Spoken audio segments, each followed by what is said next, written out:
Ahora veremos las propiedades de las relaciones en la Geodatabase. Empezaremos con la propiedad del tipo. Cuando uno crea una relación dentro de una Geodatabase, uno puede escoger entre dos tipos, si quiere crear una relación simple o una relación compuesta. La relación simple viene a ser la relación en la que los elementos están independientes, quiere decir que si se elimina un elemento, no se elimina ningún otro elemento de la tabla que está relacionada. Por ejemplo, si uno relaciona manzanas con lotes y decide eliminar un lote, no pasará nada con respecto a las manzanas, y viceversa. Si uno elimina la manzana, ninguno de los lotes se verá afectado. Este tipo de relación se utiliza comúnmente cuando uno hace una relación en ArcMap. Cuando uno realiza estas relaciones directamente desde ArcMap, entonces uno puede actualizar, editar, eliminar, etc.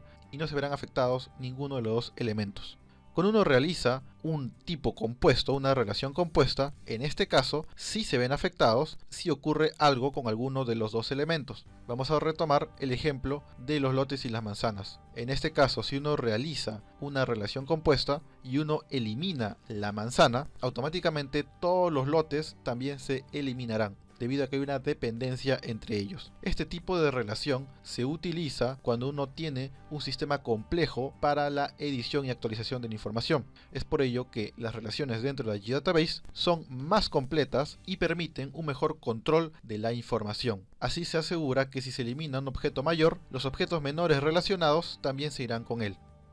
Siguiendo con las propiedades de las relaciones, ahora veremos las clases de origen y de destino. Cuando uno va a generar una relación, debe escoger cuál va a ser la clase de origen y cuál va a ser la de destino. Esto es debido a que existen tipos de relaciones, como hemos visto anteriormente, que dependen unas de otras. Este es el caso de la relación compuesta. La clase de origen viene a ser la entidad en la cual se va a basar la relación, y la clase de destino es la entidad a la cual se quiere relacionar con respecto al origen. Por lo tanto, cuando uno realice este tipo de relación y escoja la clase de origen y la clase de destino, y el tipo sea compuesto, cuando uno elimine información de la clase de origen, la información de la clase de destino también se eliminará automáticamente, debido a que hay una dependencia desde el origen hacia el destino. En cambio, si uno elimina información de la tabla de destino, entonces ningún elemento de la tabla de origen se verá afectado, debido a que la relación es origen a destino. Por eso es importante detallar cuál va a ser la información de origen y cuál va a ser la información de destino. Comúnmente se elige a la información mayor, a la que abarca mayor cantidad de información, como la de origen, y la de destino, la que está dentro de esta información. Eso es cuando hablamos espacialmente.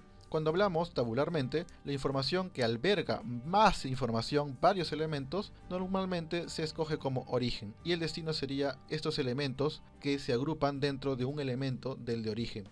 Tomando los ejemplos anteriores, cuando trabajamos con manzanas y lotes, las manzanas vendrían a ser las clases de origen y los lotes las clases de destino. Esto debido a que si uno elimina una manzana, los lotes deben desaparecer, pero si uno elimina un lote, la manzana no debe desaparecer. Otro ejemplo es, si hablamos de censo y tenemos nuestros lotes y también nuestra tabla de familias de personas que viven dentro de estos lotes, entonces el lote vendría a ser la clase de origen y las familias, las personas, la tabla de lista de nombre de personas sería el de destino. Esto debido a que una persona se puede mudar y puede dejar de vivir allí y se puede eliminar ese registro y no se tiene que ver afectado el lote.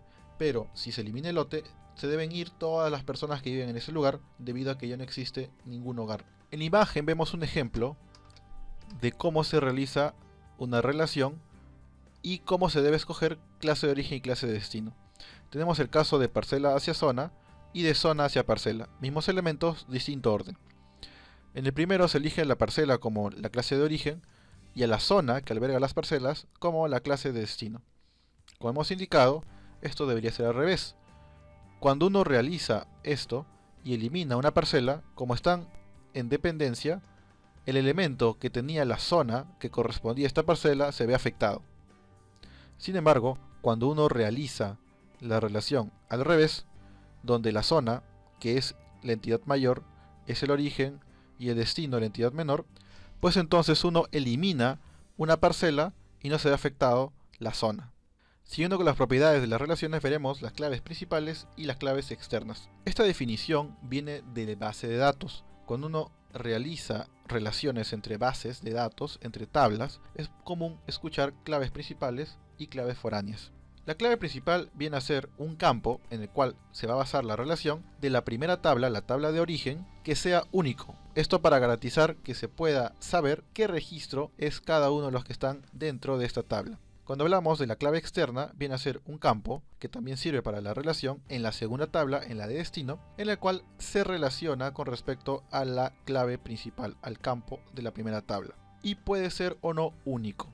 Va a depender de la cantidad de registros que se enlazan con los elementos de la primera tabla.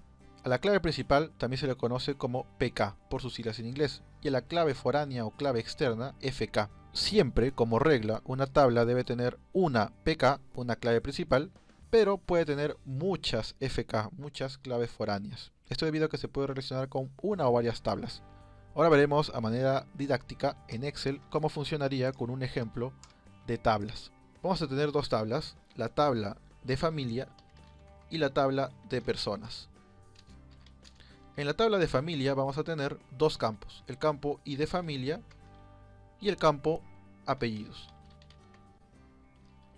Y en la otra tabla tendremos el campo ID persona, nombres y apellidos,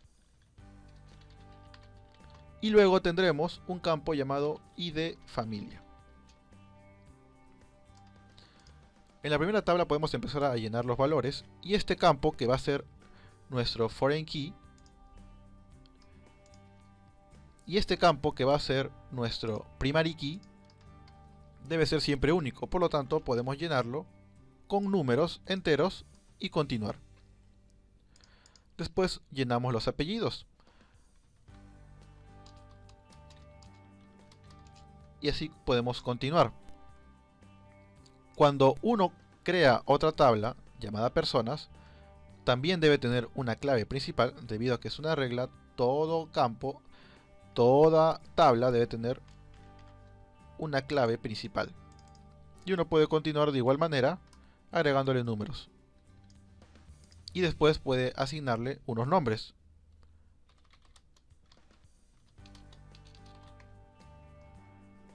Pero este registro de persona pertenece a una familia, a la familia 1. Por lo tanto, le agregamos como ID familia 1. Después tenemos otro que también pertenece a la misma familia. Por lo tanto, tendrá el mismo código de familia. Y así uno puede seguir agregando información y asignándole un código de familia. Por lo tanto, aquí vemos cómo funcionan la clave principal, que en este caso será de color amarillo, y la clave foránea la pondremos de color verde. Toda tabla tiene una clave principal, pero las tablas pueden o no tener claves foráneas, y estas se pueden repetir, debido a que aquí se va a realizar la relación entre ID familia e ID familia de las dos tablas. De esta manera, cuando uno elija la familia AB y haga la relación, automáticamente sabrá que pertenecen a esta familia las personas 1 y 2. Ahora veremos algunas reglas en el caso de ArgMap. El campo clave de la clase de origen de la primera tabla es considerado clave principal, como hemos visto. Existe un campo clave para la clase de destino. Esta se va a reconocer como clave externa, independiente de su clave principal que tiene la tabla. La clave principal y la clave externa deben coincidir, de lo contrario la relación no se ejecutará. Como hemos visto, cuando uno hace la relación entre estos dos campos deben tener los mismos valores. Esto para que pueda realizarse la relación. De lo contrario, sí se puede hacer la relación, pero no obtendrá ningún resultado, o los enlaces serán completamente errados sin información también. En el caso particular de ArgMap, es importante considerar que para establecer campos de clave en una tabla deben tener nombres distintos. Si uno ejecuta una relación con los mismos nombres de los campos en las dos tablas, va a tener problemas al momento de realizar distintos procesos. Esto debido a que en ArcGIS es necesario que tengan nombres distintos. Se recomienda asignar distintos nombres para que no haya ningún problema al momento de obtener los resultados. Y además los tipos de datos deben ser iguales. Si uno elige tipo numérico entero corto, la clave foránea también debe ser tipo numérico entero corto. Por último, se recomienda siempre en base de datos y también en ArgMap que estas claves estén indexadas, tengan índices. Esto es con la finalidad de que las relaciones sean mucho más rápidas. Una base de datos, una tabla indexada, una tabla con índices, funciona mucho más veloz que una tabla sin ella. Siguiendo con las propiedades de las relaciones, ahora veremos la cardinalidad. La cardinalidad consiste en la cantidad de elementos que se pueden relacionar entre las tablas, entre la clase de origen y la clase de destino. Normalmente, una entidad de la clase de origen puede relacionarse a una o a varias entidades de la clase de destino. La cardinalidad es importante cuando uno trabaja con relaciones entre tablas y es fundamental al momento de trabajar con bases de datos. Y recordemos que las feature classes son bases de datos espaciales. Almacenan información tabular que tiene también información geográfica, información espacial. Cuando uno realiza cualquier relación, debe establecer qué tipo de cardinalidad representa. Existen tres tipos: uno a uno, uno a varios o vario a varios. Ahora vamos a ver a detalle en qué consiste cada una de estas tres opciones. De uno a uno. Este tipo de relaciones se establece de objeto a objeto. Cuando uno va a definir la cardinalidad, debe pensar en qué tipo de relación pueden tener los dos objetos que está uniendo. Siempre esto es importante antes de realizar cualquier paso de relaciones. Debe entender cómo funciona el negocio o cómo funciona el trabajo en el que está ejecutando y luego saber cómo se puede relacionar. Si es de uno a uno, significa que solamente un objeto de origen puede relacionarse a un objeto de destino, no más. Un objeto de origen no puede relacionarse a varios de destino. Sí o sí tiene que ser de uno a uno. Como ejemplo tomaremos una relación de presidente y país. Un presidente solo puede ser presidente de un país. Y un país solo puede tener un presidente. No puede existir la relación de que alguien sea presidente de varios países, ni de que un país tenga varios presidentes. Es imposible. Por lo tanto, entendiendo esto, podemos deducir que una relación presidente-país es de uno a uno siempre. Una cardinalidad de uno a muchos significa que la tabla de origen puede tener varios elementos relacionados a la tabla de destino. Un elemento de origen con varios de destino. Pero no puede ser al revés, esto es importante. Siempre debe ser desde el origen hacia el destino. Tomaremos el ejemplo anterior de las tablas familia y personas. En este caso, la tabla origen de familias puede tener a varias personas dentro de una sola familia. Una familia puede relacionarse con varias personas, ya que una familia está compuesta por un grupo de personas, papá, mamá, hijos, etc. Pero una persona no puede pertenecer a varias familias. Una persona solo pertenece a una familia. Por lo tanto, este tipo de relación, una vez reconocida cómo funciona, es de uno a muchos. Y tenemos la tercera opción, que es de muchos a muchos. Esta cardinalidad significa que varios elementos de origen se pueden relacionar a varios elementos de destino y viceversa. Un ejemplo de esto es las parcelas con sus propietarios. Una parcela puede haber sido comprado por varios propietarios. Ejemplo, si lo compra una familia casada con bienes compartidos. Y un propietario puede comprar varias parcelas, también es dable. Por lo tanto, una vez entendido cómo funciona este trabajo, entonces vemos de que se trata de muchos a muchos. Normalmente cuando uno realiza este tipo de relaciones, es recomendable que exista una tabla intermedia, en la cual se relacionen sus primary keys y sus foreign keys. Estas tablas son muy especiales debido a que no tienen primary keys. Ambas son foreign keys y se relacionan con las primary keys de las otras tablas. Este tipo de relaciones son muy complejas y siempre se busca evitarlas cuando se trabaja con base de datos, y eso incluye bases de datos espaciales. Lo recomendable es trabajar con uno a uno o uno a muchos. Ahora vamos a ver un ejemplo para reconocer qué tipo de relación se trata la siguiente tabla. Tenemos la tabla de personas y la tabla de seguro de salud. En la tabla de personas tendremos, como siempre, el ID, que es un primary key, el nombre de la persona y tendremos su seguro, ID seguro.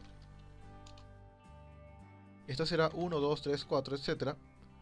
tendrá un nombre A, B, C, D y tendrá un ID de seguro, que ahora veremos en la tabla de seguro cuál es ese ID.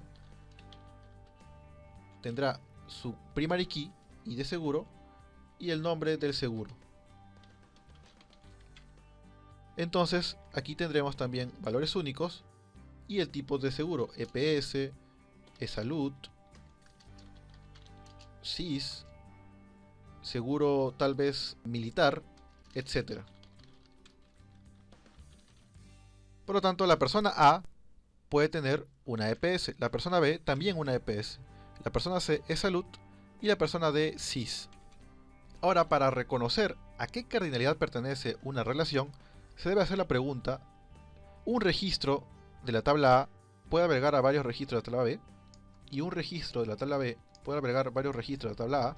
Ahora lo llevaremos a la práctica diciendo: una persona puede tener varios seguros, lo cual es imposible, debe pertenecer a uno de ellos nada más, por lo tanto será de uno a uno. Y por otro lado, un seguro puede pertenecer a varias personas, efectivamente muchas personas pueden estar inscritas a una EPS o a una eSalud, por lo tanto, en este caso es de uno a muchos. Ahora que hemos reconocido la cardinalidad, ya sabemos cuál es la tabla de origen y cuál es la tabla de destino. Origen es el que alberga a varios de destino, y automáticamente reconocemos cuáles son sus primary keys de cada uno y cuál es su foreign key.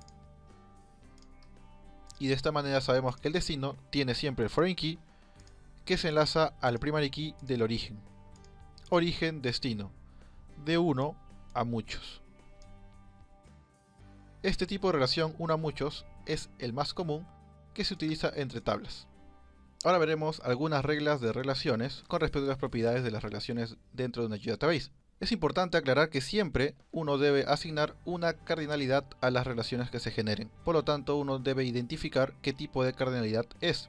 Y para ello también debe saber cuál es la tabla de origen y cuál es la tabla de destino. También es necesario determinar las condiciones restrictivas para esta relación que uno va a realizar. Esto quiere decir que debe hacer estas preguntas que hemos hecho anteriormente para identificar exactamente qué tipo de cardinalidad es y así saber cuál es el objeto de origen y cuál es el objeto de destino. Ahora vamos a ver la relación de tablas. Como se ha indicado, cuando uno realiza una relación en ARMAP, funciona muy similar a cuando uno tiene una relación dentro de una geodatabase como una clase de relación. Sin embargo, la ventaja es que la clase de relación es permanente. En cambio, la relación de tablas dentro de ARMAP solo es momentánea mientras el proyecto exista. Si se elimina el proyecto o no se transfiere, simplemente se tiene que volver a realizar esta relación. Cuando es una simple relación para un procesamiento, se puede realizar, no hay ningún problema. Pero cuando ya es un sistema complejo de capas que están relacionadas entre sí, una tras otra, ya realizar esto cada vez que se carga la información se vuelve tedioso y no es óptimo. Por lo tanto, trabajar con clases de relaciones dentro de una database es la mejor opción. Esto comúnmente se da cuando uno trabaja con información catastral. Si la información está guardada en formato GIS en Geodatabase, es recomendable utilizar estas relaciones. Y también se diferencia la relación con respecto a una unión o join en inglés, porque cuando uno hace relaciones, esta puede ser de tablas hacia tablas y de tablas hacia tablas y así sucesivamente. En cambio, un join se hace de una tabla hacia otra. Además, cuando uno hace una relación, uno puede acceder directamente a la información de esta tabla y puede editarla, etc. Como ejemplo vamos a tomar las zonas naturales protegidas y las especies que viven en ellas. Si uno desea saber en cuál de estas áreas vive una determinada especie, puede hacer una relación, seleccionar esa especie y luego utilizar la relación para ver en qué áreas vive. Y después puede utilizar otra relación de las áreas naturales protegidas con respecto a los departamentos, por ejemplo, y saber a qué departamentos pertenece y así sucesivamente. Como siempre hay que aclarar que si uno exporta la información a otro formato que no sea una geodatabase, automáticamente todas las propiedades, incluyendo las relaciones, se pierden. Es por ello que una vez realizadas estas relaciones en una geodatabase, se recomienda almacenar esta información siempre en el mismo formato.